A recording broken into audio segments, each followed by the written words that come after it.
indices.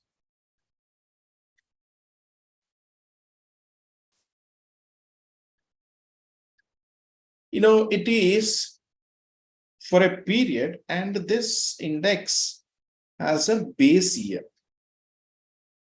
Generally, they are important for the reason they provide historical comparison. Like, for example,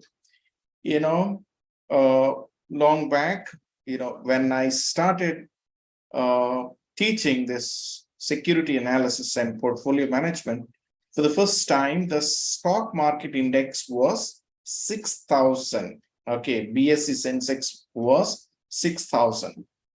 Okay, when it touched 6,000, and everyone was, making a very big celebration that the country is prospering. There is, a lot of growth. The economy has become vibrant. So it was an achievement. Touching 6,000 mark was an achievement. Then later on in 2007 or 2006, it has reached to 22,000. Then in 2008, subprime crisis resulted in, and by 2009, it has come down from 22,000 to 10,000. In just 2-3 days span, the market crashed to this extent, that is, for more than 50%. So when I'm saying long back in 99, then 2004 and 2006, I'm saying 2008 and 9, when I'm using these years, what do you understand? They provide historical comparison. Okay, they provide historical comparison. So much money is lost when the stock market collapsed, okay, by 50%. And, stock exchanges are barometers, and the performance of barometers of the economy and the performance of the stocks can be measured in this sensitive index or Sensex or market index. And this also, tells you what is the direction of the stock market trend. And it is a benchmark for investors' portfolio also. Okay, and it goes on, if you say why the stock sensitive in stock market, in the stock market sensitive index is important, you can go on giving so many reasons. And here, as many as 11 reasons are listed out. Okay, it is a lead indicator of performance. It reflects the highly updated information, because a small announcement by any ministry can cause a huge volatility in the market for a given stock of shares. So, so all these points highlight the importance of this stock market, and how the share prices or share indices, they're presented. What are the influence? What are the factors or the agencies which influence the stock market? So it is the RBI, it is the ministry, concerned ministry, and so forth. And these are, what you see is these are the indices that are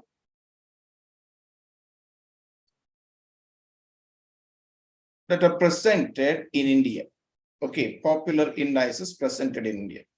If you look at the Bombay Stock Exchange or National Stock Exchange, any exchange in India, broadly, major stock exchanges, you will find the sectoral indices also.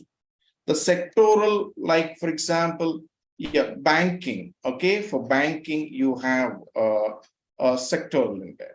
Then you have then FMCG. Okay, you have IT also. Okay, so you have sectoral indices also. Then if you further go to highlight the importance of stock market and indices, it helps you to pick a right stock for you and the right time. And it acts as a representative, okay, of your decision making. Then you can compare, the stocks of this market with that of other stocks in other market. It reflects the investors, thinking and sentiment, right? Then it helps in passive investments. So these are all one side. I want you to come to risk and return quickly because we don't have that much time. But just quickly, let me give you the market capitalization. This is one more. Market capitalization is equal to current market price per share into total number of outstanding shares. The market capitalization of, let's say, ONGC is 6%. What does it mean? The total number of ONGC, the total number of shares that ONGC holds into the market price of each share of ONGC gives you an amount, and that amount by the total capital in the, in that particular market listed gives you the percentage. That percentage is your market capitalization. Okay. So that's a formula you can use. Then the market can be divided into, or the stock market can be divided into three major segments: small cap, mid cap, okay, and large cap. Small cap companies are usually startups. Mid cap companies are usually, less risky compared to the small cap. Okay, and these are generally with the 3 to 5 years of time that they have already set. Large companies, there are good companies, who shares, there are times and cases where within 1 hour of the public issue, all the shares are subscribed and sometimes oversubscribed to the utter surprise. Okay, so this is a large cap. Then let me take you, index value. Current market price into total number of shares minus locked shares. Add market capitalization of all the companies in the index calculated.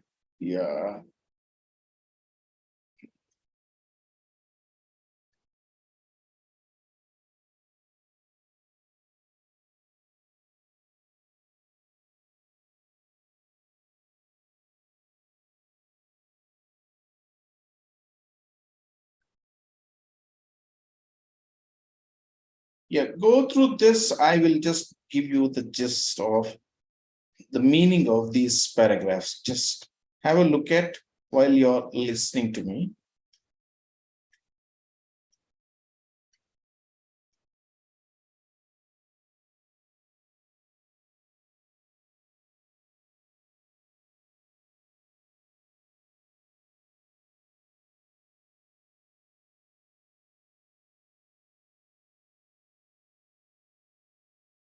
Right.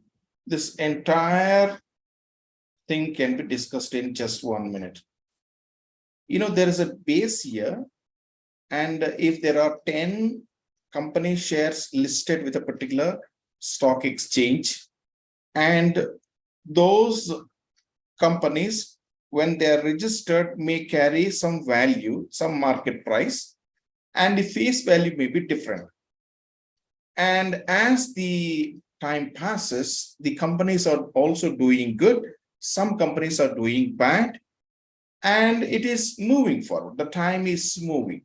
When that is happening, taking the base year, to what extent the listed stocks prices move, and what is the degree of this movement, and the direction of the movement of these stocks. Are they increasing whether the prices in the market increasing, okay, favorably, they are changing, decreasing unfavorably, they are changing. Now there is a base year. Compared to that base year, okay, you are given a weight. Okay, let's say there are 10 stocks registered. Stock 1, okay, has a market value of 1,000 rupees, and there are 1,000 shares like along with 1,000 rupees. Okay, 1,000 into 1,000, right? It is 10 lakhs or 1 million rupees is the value now. And now what is its weight in the total value of the stocks registered in that given stock exchange?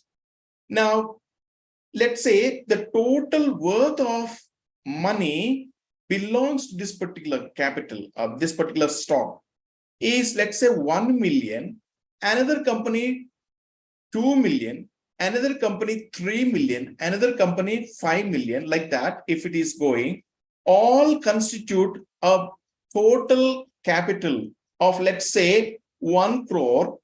Now, what is the weight of company 1? What is the weight of company 2, company 3, like that? So weights are calculated based on the market value, based on the number of shares that each stock that is being registered with the stock exchange. Now there's a base year taken, and with the weights, with the values, every year there will be changes in the prices. According to the changes in the price, the index that is structured or created with the system that I have just now told you keeps changing. Now 1 crore became 1.5 crores, the total capital in the market, total capital of these stocks listed or registered in the stock exchange. Now that became from 1 to 1.5, 1.8, 3 crores, 7 crores, 10 crores, 20 crores, and it grows like that. When it is growing like that, what is happening? The index also is increasing. Now you have a base year, a base index. Based on that base index and base year, your successive indices also keep changing. Now, because of that reason, that 6,000 stock market sensitive index has come now today. Let me just check it for you.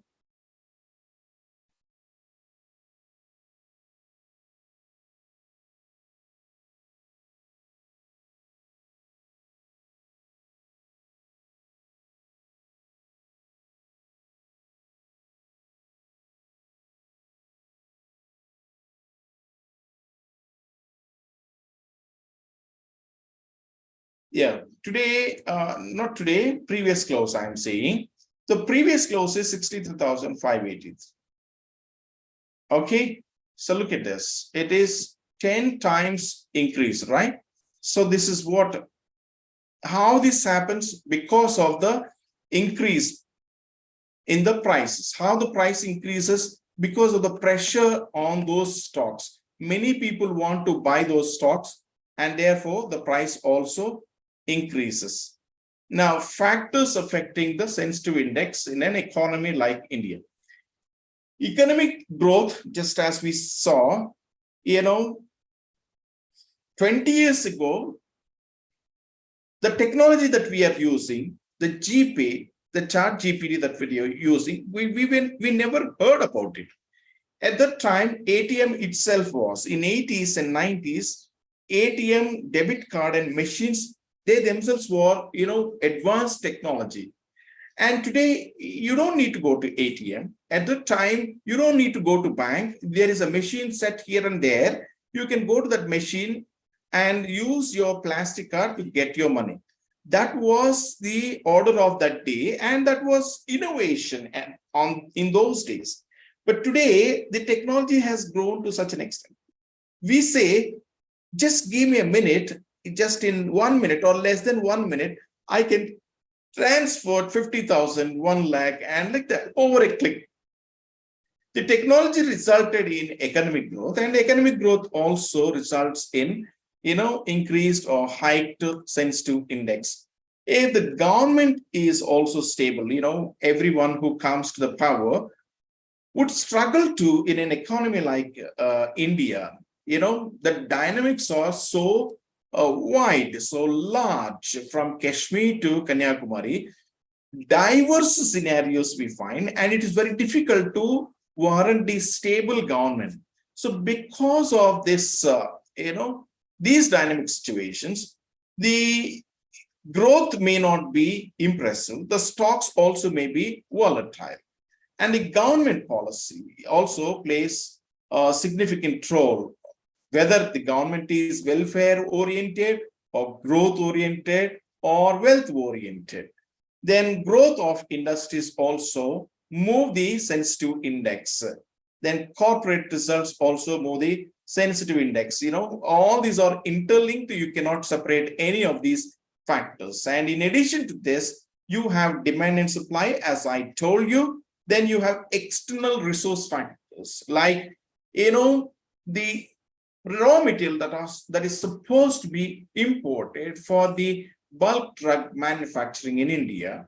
The import of raw material, bulk drugs from China may be restricted because of the unrest between these two countries. So the external source, the external factor also plays an important role in the growth and development of the business that also causes change in the sensitive index. Then demand and supply, I told you. Okay, fine. Methodology, I already discussed this with you. You can just go through. I will take you to risk and return.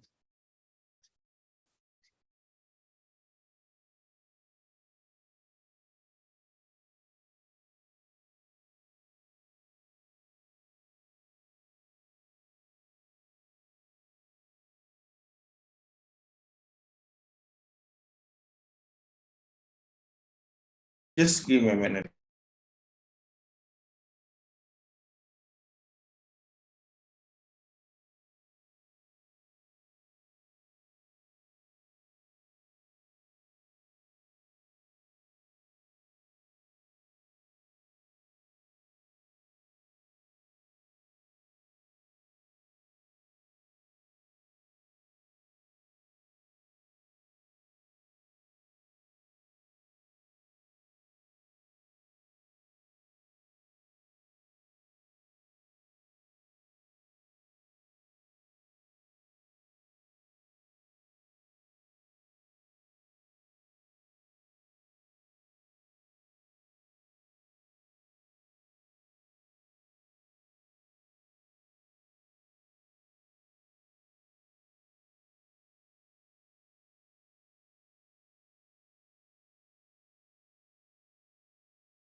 Okay, I'm just trying to.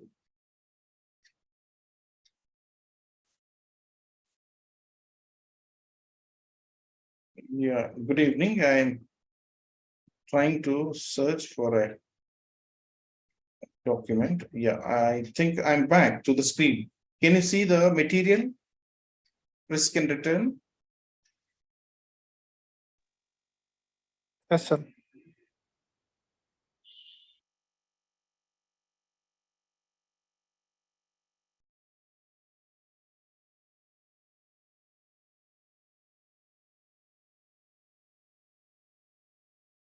Again, come back to the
Okay, risk. Return. What is return? Risk and return. We are talking about risk and return. Huh? What is, I think if you have the material, what is return? What is return? If you have the material. Profit. Return is a profit. Okay. And It can be loss also. return also is a loss. Return also is a loss.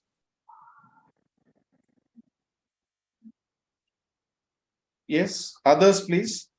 Yeah, profit or loss, both, sir. Okay. Negative return, positive return, you mean to say. Okay. Fine. Okay. So return is an extra amount that you make when you invest money, right? When you go to a hotel, when you set up a hotel, you get some extra amount when you count. Okay, when you count, what you spent is maybe 5,000 rupees. By evening, your cash box is filled with 12,000 rupees. Okay, and in that, you will make all the payments, right? You make all the payments, about 5,000 payments you make, and by evening, and still there is some amount left over. What is that some amount left over? You're left with some more amount. What is that amount left over? That is return. That is return. Okay, let's say you invested 5,000 and the total money became 12,000. Out of that, you have to remove 10,000 which you have invested, and you have to pay 5,000 you have invested, 5,000 you have to pay as expenses. Total 10,000 is gone, and there is 2,000 left over. What is this 2,000? It's an extra money that you made. So 2,000 by the amount that you have invested, 5,000 into 100 gives you 40%. 40% is the return. 40% is the return. Okay. Return is an extra amount. Return is the yield. Return is, let's say you just to sow only one mango seed, but one mango seed gives you hundreds and thousands of mango fruits in the due course. It is just like that. There may be the government of Telangana just gave some lambs, okay, goats and sheep to the shepherds in Telangana, and it is encouraged. Those goats and sheep multiplied so much that hitherto, till Telangana formation was took place, we used to import mutton or the meat from outside. And now with this initiative, the government started exporting. That's a different thing or scheme. But what we had to understand is, when a shepherd is given just 2 goats, those 2 goats get multiplied and multiplied. Or when a shepherd invests 10,000 rupees on 2 sheep, and those 2 sheep will give more and more, sheep, and it becomes a herd of sheep. Okay, sheep. And what is the extra that you're making is what we call a return, right? And in business, that is expressed in percentage. Okay, return. Then what is risk? Next question. What is risk? Risk is chance of making loss. Risk is probability of making loss or chance of going into losses. Okay, and just as you said, the return can be profit or loss. But when I said it is not a loss, but it is a profit. Now, risk, when you call, there is let's say you are expecting 40% return, but you got only 20% return. Now, it is a return less than what you've expected. What is this risk called? It is a negative risk, right? And risk is negative always. You can't say positive risk and negative risk. Okay, you can't say positive risk or negative risk, right? So look at this. Do you see my screen? No, sir. Okay, where are we now then?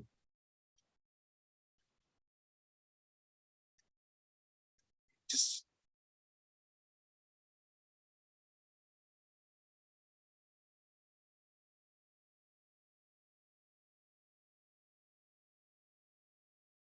yeah, the total risk. The total risk is general risk plus specific risk. Okay, and it is also market risk and issuer risk. You know, who is issuing these stocks? Based on him, based on that person, the individual, the company also. Issuer risk, market risk. Market risk, again, systemic risk and non-systemic risk. Systemic risk and non-systemic risk, there may be a question on this. Okay. Portfolio is one more word that we will listen back again. Previous class we heard portfolio. Don't get scared of the word, but it is just simply basket of the securities that you're holding, types of shares and debentures that you're holding in your basket. That is portfolio, right? If an investor can construct a diversified portfolio and eliminate part of the total risk, the diversifiable on or non-market part. Okay, if you're if things are in your control, if things are in your control, if things are not in your control, understand this way. Okay, if you can control things on your investment, okay, and if you cannot control things on your investment, there are certain factors. Suddenly the foreign institutional investors withdraw money from the Indian capital market, due to which the market collapsed, due to which your share prices collapse.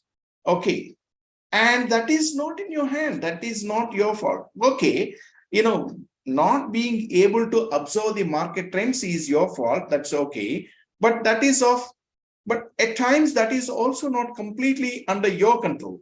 So it is international factors which which influence that.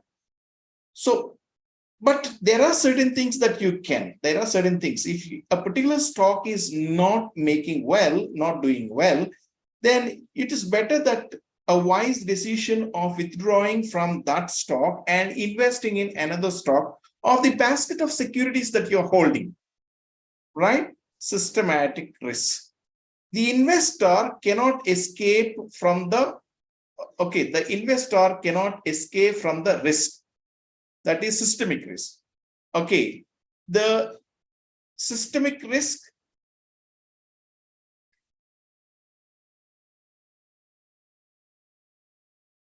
yeah, the investor cannot escape from the losses. Systemic risk.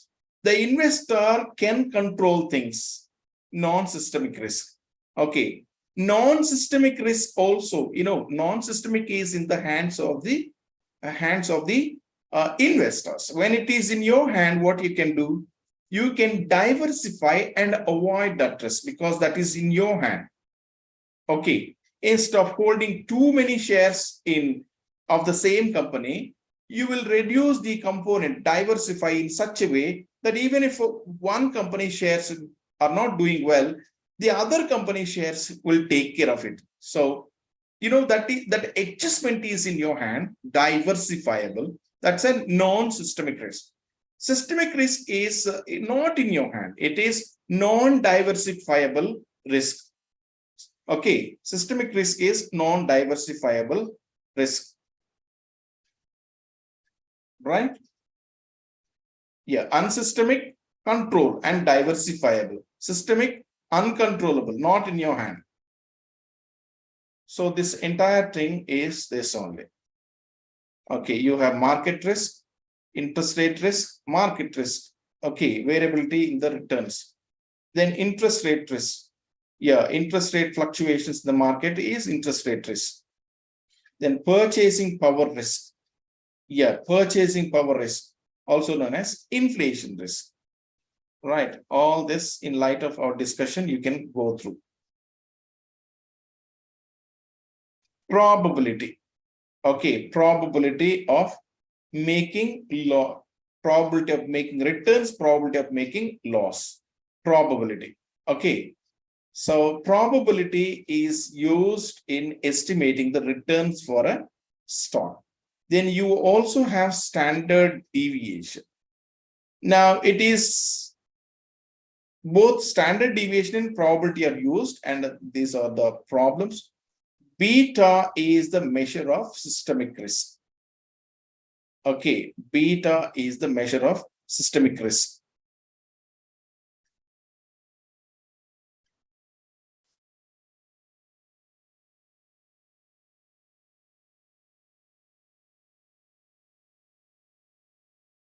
Yeah, I'll just come back to you. Just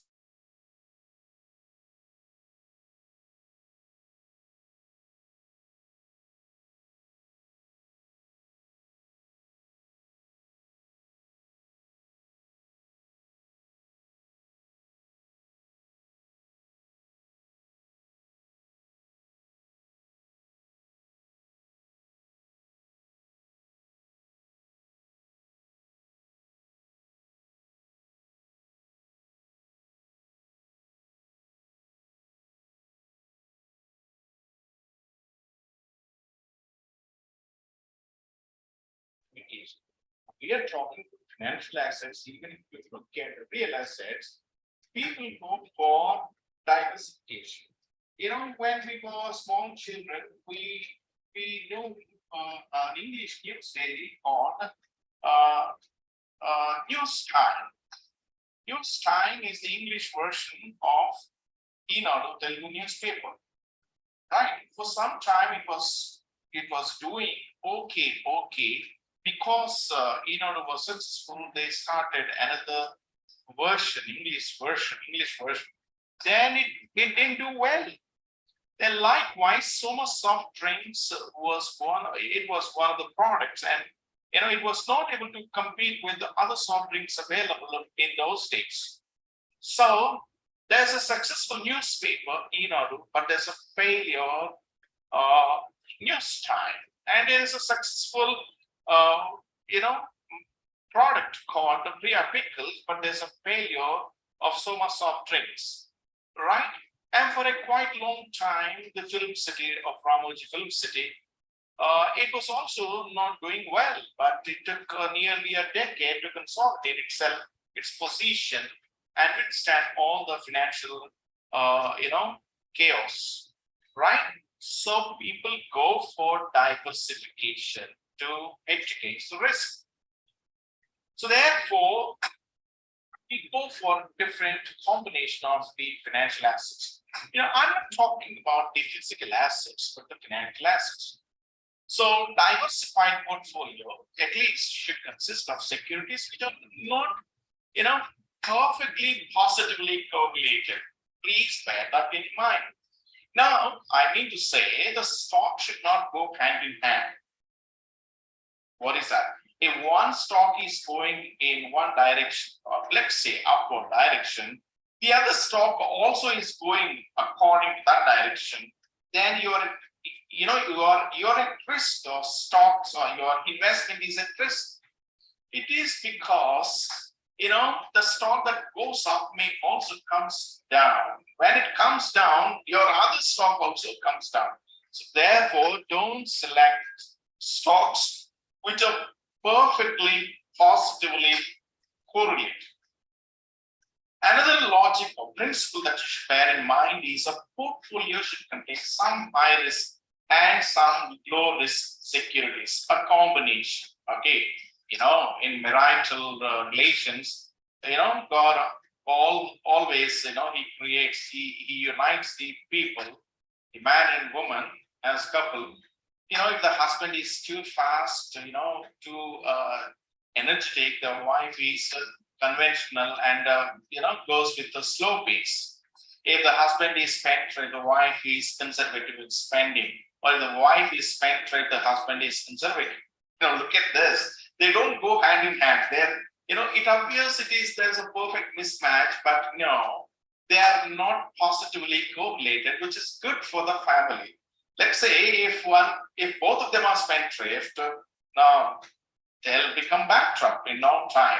Let's say if both of them are conservative and very stingy and not able to take up bucks even for their most essential needs, then the family cannot survive, right? So therefore, a combination of these two. How much risk reduction is on? To what extent we can minimize the risk? How many different securities are required for me to minimize this risk factor is what the question that you should ponder over in your mind. So for a company, a portfolio containing 20 to 25 securities would be risk-free.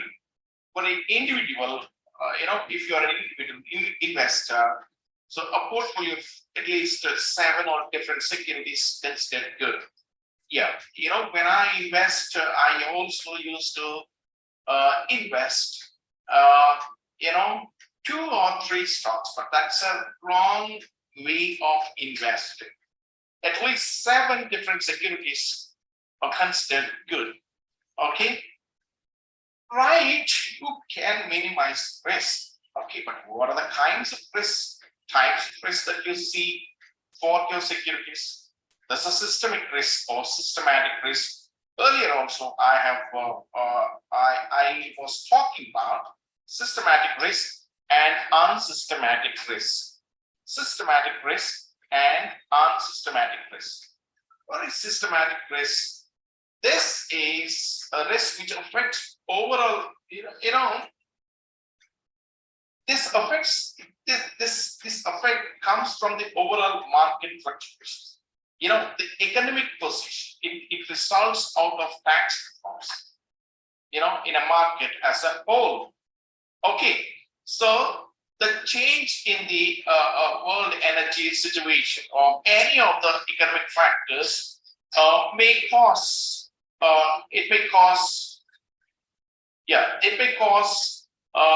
you to lose money in the market, right?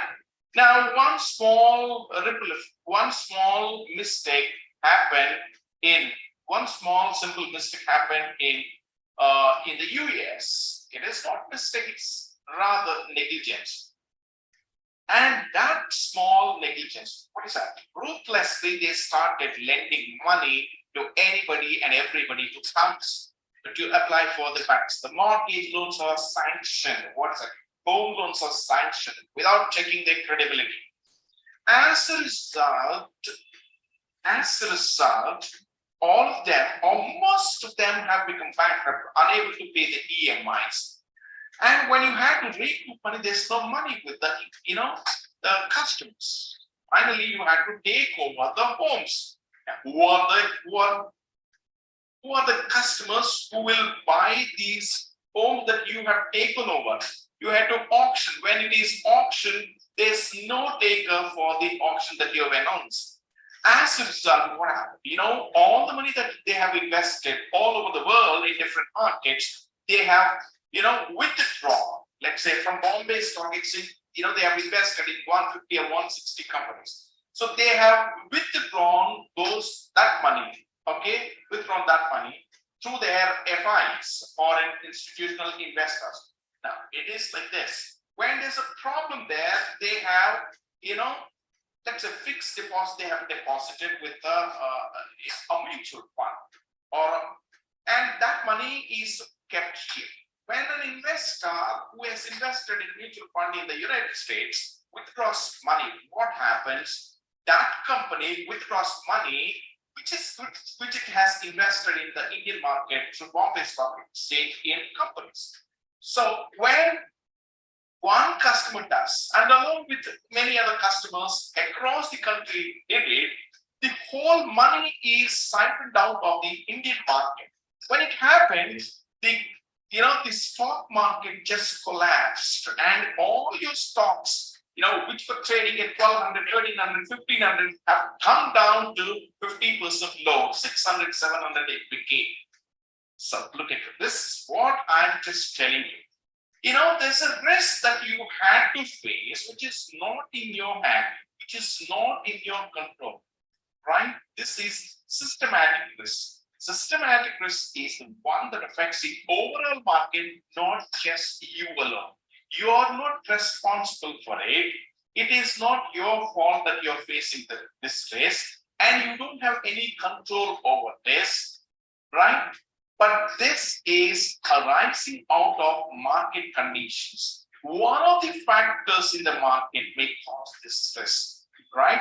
A policy decision taken by the government may change the entire scenario, due to which your stocks may behave, anyway, right? So look at this. What happened in Sri Lanka may affect your stocks. What happened in the Saudi Arabia can affect your stocks. This is systematic risk. It is not in your control. Let's come to unsystemic risk or unsystematic risk. Now, this is independent of economic or political or any other macroeconomic factor. It is associated with a particular industry. It is associated with a particular company. Yeah. Let's say, Satcham debacle. When Satcham debacle, was witnessed by the market, it was related to only Satcham computers. Now it is Tech Mahindra. It was related to only Satcham computers, industry of IT specific. Now it is even more company specific. That means somebody's error, somebody's a misconduct caused this risk to take place, right? It is nothing to do with economy. It is nothing to do any of the factors in the economy. It is, because of your negligence. It is because of your ulterior motives. This particular risk is caused. Ketan Parents, Harshad Mehtas, whatever they do may affect the entire industry, but certain, entire industry. Let's say, even those people, if they are targeting only a particular industry, then you may attribute it as, you may call it unsystemic risk. Okay. So I just want you to know that unsystemic risk is pertaining to company, at the most industry. So therefore, the investor can only reduce unsystemic risk because it is in his hand. It is the company's decision. The company's decision can be changed. It is the company's policy. Company policy can be changed. That is in your hand. So whatever is in your hand, you can take a call. How you can diversify your portfolio. When there is a company specific, when the company is not doing well, you take out money from there when you suspect something going wrong with that company and invest in other companies' stock. This is your unsystemic risk hedge, or please don't confuse with it. This is not hedging, because hedging is taking a counteraction to a possible risk. So this is avoidance of the risk. You can avoid the unsystemic risk because it's company specific. But systemic risk or systematic risk you cannot avoid, right? So unsystemic risk, systematic risk. Systematic risk, whether you change the composition, whatever be the composition, unsystemic risk, you don't have any choice. You have to suffer, right? But whereas with the diversification, changing the combination of stocks in your basket, the unsystemic risk can be changed. So, since you as an investor can take systemic risk, okay, and you should be compensated for that. What is compensation? The return, okay? The degree, the quantum of return is based on the degree of your diversification. Okay, degree of diversification, right? Now, in this context, we'll talk about capital asset pricing model.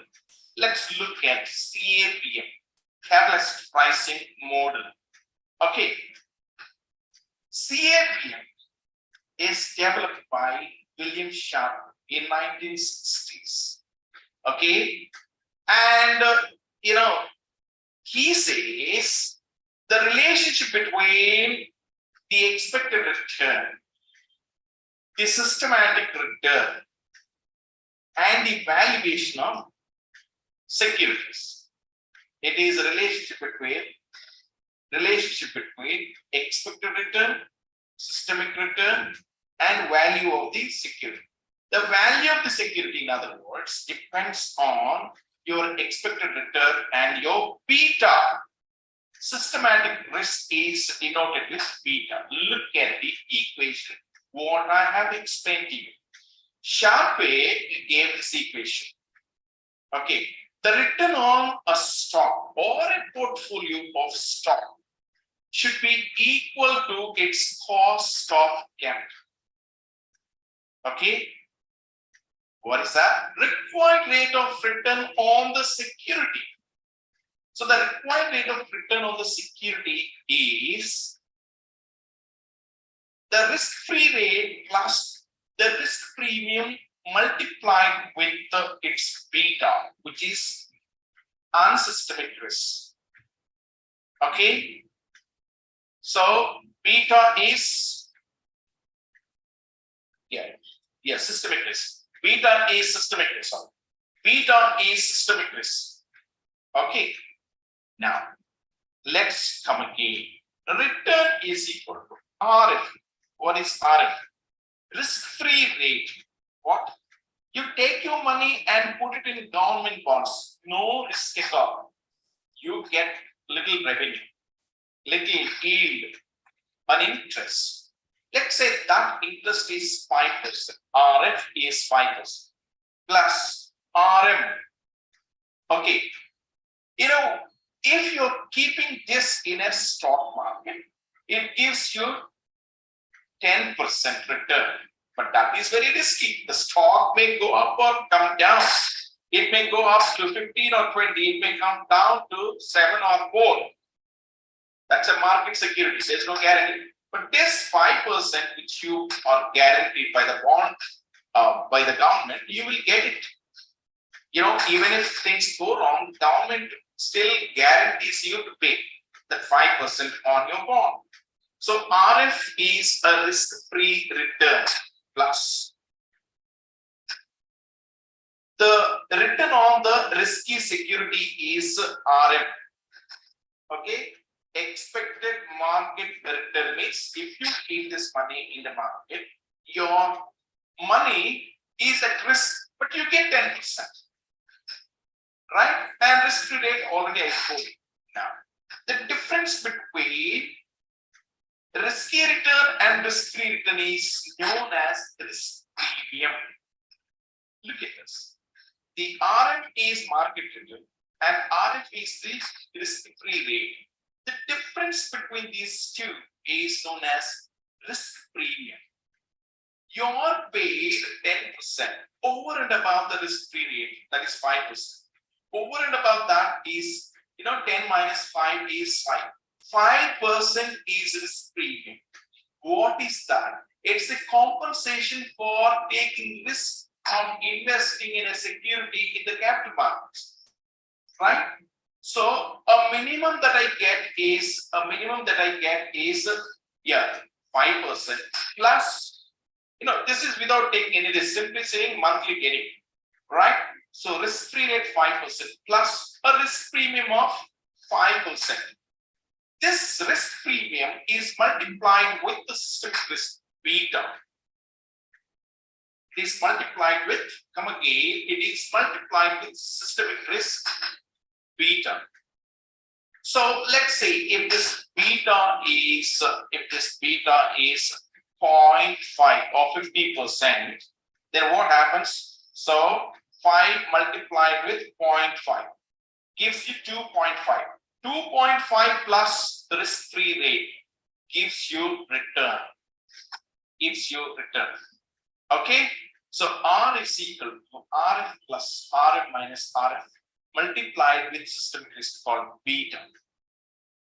Okay, so 7.5% is your return. Risk-free rate of 5 plus risk premium of 5 multiplied with its beta. It comes to 2.5. So 2.5 plus 5, 7.5 is your return. This is your return. Okay, let's go to characteristic line. It's a regression line. It shows the relationship between an individual security returns and returns on the portfolio. So for drawing this line, you must find the returns that an investor gets in excess of the risk-free rate. The excess return is known as risk premium. So you must know the risk premium. Okay. So look at this. If you're taking years 1 to 10, excess returns on stock ABC. 5, 5, minus 5, minus 5, 2, 0, 2, minus 1, minus 2, 4. Excess return on market for portfolio. 5, 10, minus 6, minus 10, 2, 3, minus 2, sorry. 7, minus 1, minus 8, 0. Right? And the years continue till 20, 11, 12, 13, 14, 15, up to 20 years. And the corresponding excess returns also are given, and excess return on market portfolio also is given. Look at this, excess return on stock ABC, excess return on market portfolio. This is excess return on stock, single stock, and this is excess return on portfolio, market portfolio. So when you just plot it in the graph, it looks like this. Some are negative, right? Some are positive, and you get a regression line like this. Okay. Then let's talk about the beta, which is systemic risk. The slope of this beta, okay, beta is the characteristic line. Okay. Then beta represents the systemic risk, as I told you. This measures the change in excess of returns on the stock over changes in the excess return on the market portfolio, right? The individual excess return, how they contribute to portfolios or baskets of excess returns. That's what the meaning of that particular sentence. I have flashed it to you.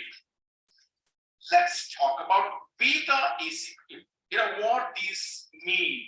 If it is 1, what does it mean? If it is equal to, what does it mean? If it is greater than 1, what does it mean? If it is less than 1, what does it mean? Let's say if beta is equal to 1, the risk associated with the individual stock, okay, it is same as risk associated with the market portfolio. There is no difference between market portfolio risk and the individual stocks risk. Okay, if beta is greater than 1, then the stock has more unavoidable risk as compared to the market as a whole.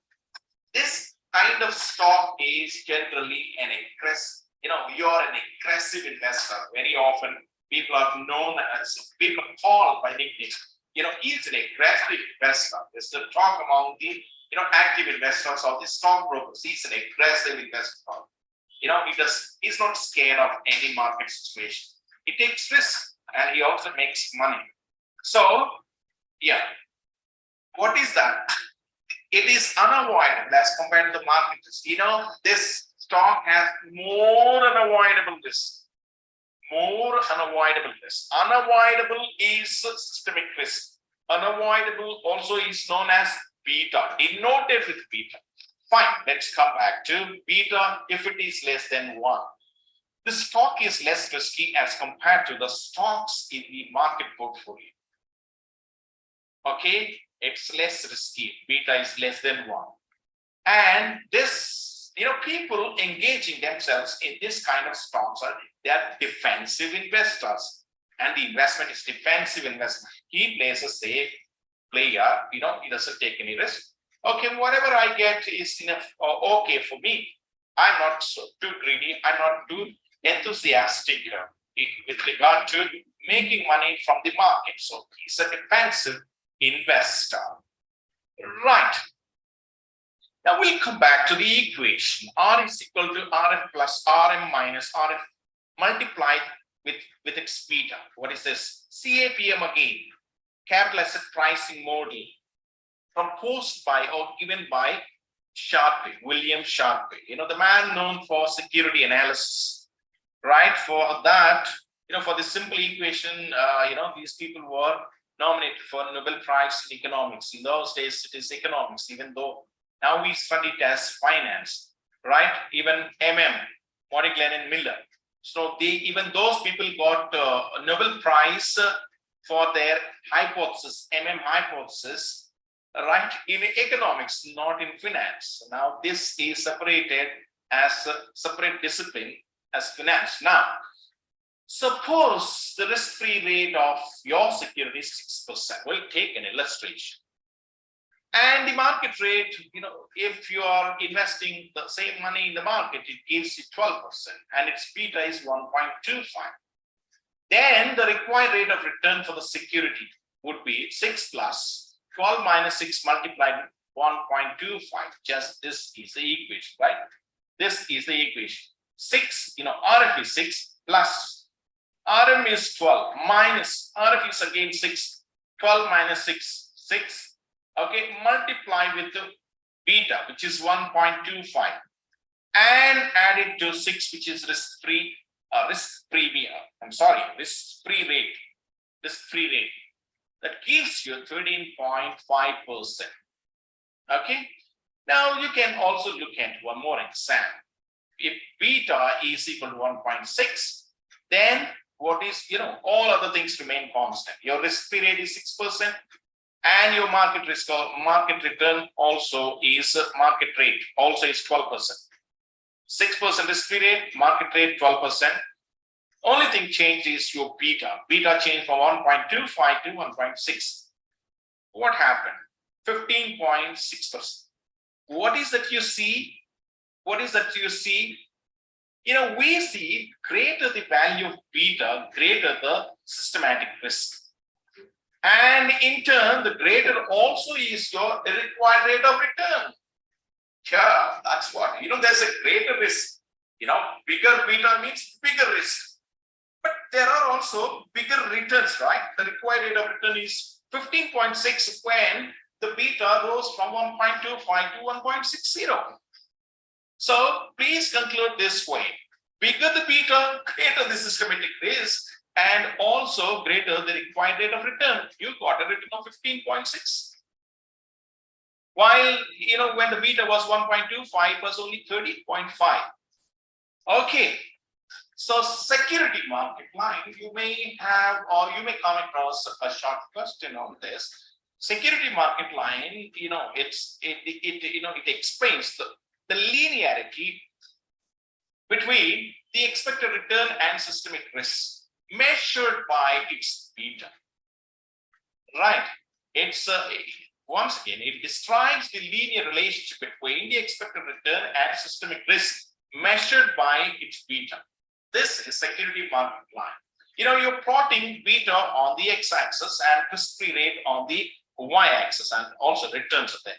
So the security market line is, you know, moving upward from left to right, starting from risk-free rate. Let's say in our previous problem, risk-free rate was 6%. You look at this, right? What if the expected and required rate of return are not the same? You may come across a situation where there is, if the expected and required rate of return are not the same, then there is a disequilibrium, right? Now, you will come across, you'll be surprised rather to see that there are certain stocks underpriced and certain stocks overpriced. Whichever stock has a higher beta,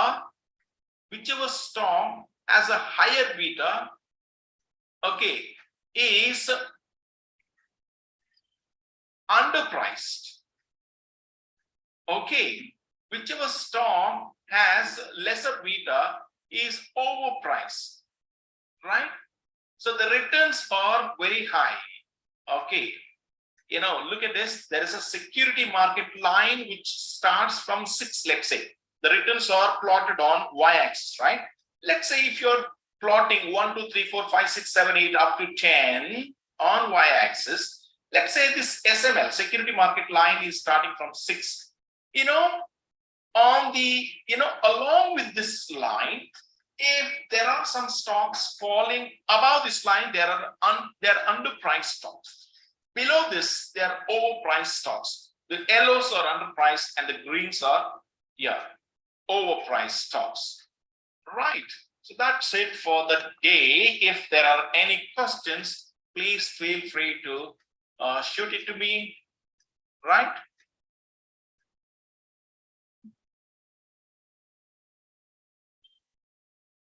Yeah, any questions, you can message me or you can speak out.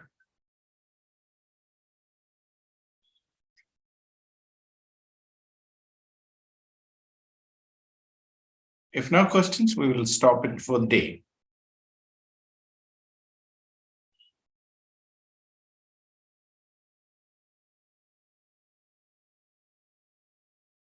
Okay, we'll catch up in the next class. Thank you. Good day. Thank you, sir.